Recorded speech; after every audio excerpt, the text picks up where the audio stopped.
नमस्कार मो अध्यापक डॉक्टर शारदा प्रसाद कर आज सालेपुर अनुष्ठित ये राज्यस्तरीय गुरु पूजन समारोह मु मुख्य वक्ता भाव में आसी निजक बेस खुशी मन आपण मैंने समस्ते जानती गुरु केवल एक व्यक्ति नुहे कि एक अनुष्ठान नुहे बरं एक विपुल विचार बोधर बोधित नुहे।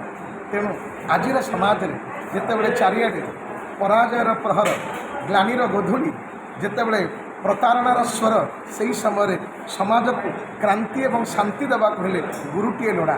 तेणु प्रत्येक पाखरे यही संकल्प रहा दरकार समाज को मुझे सुंदर करी गुरुटीए को डाकी आनी एवं गुरु मंत्र में उद्बुद्ध हाँ। तेणु प्रत्येक गुरु मानक मोर यही नवेदन आसतु आम एक सुंदर विचार नहीं एक सुंदर भारत गढ़ा जो सबुठी पूजा हम गुरुंकर जय हो शिक्षक जय हो गोविंदंकर जय हो। Thank you.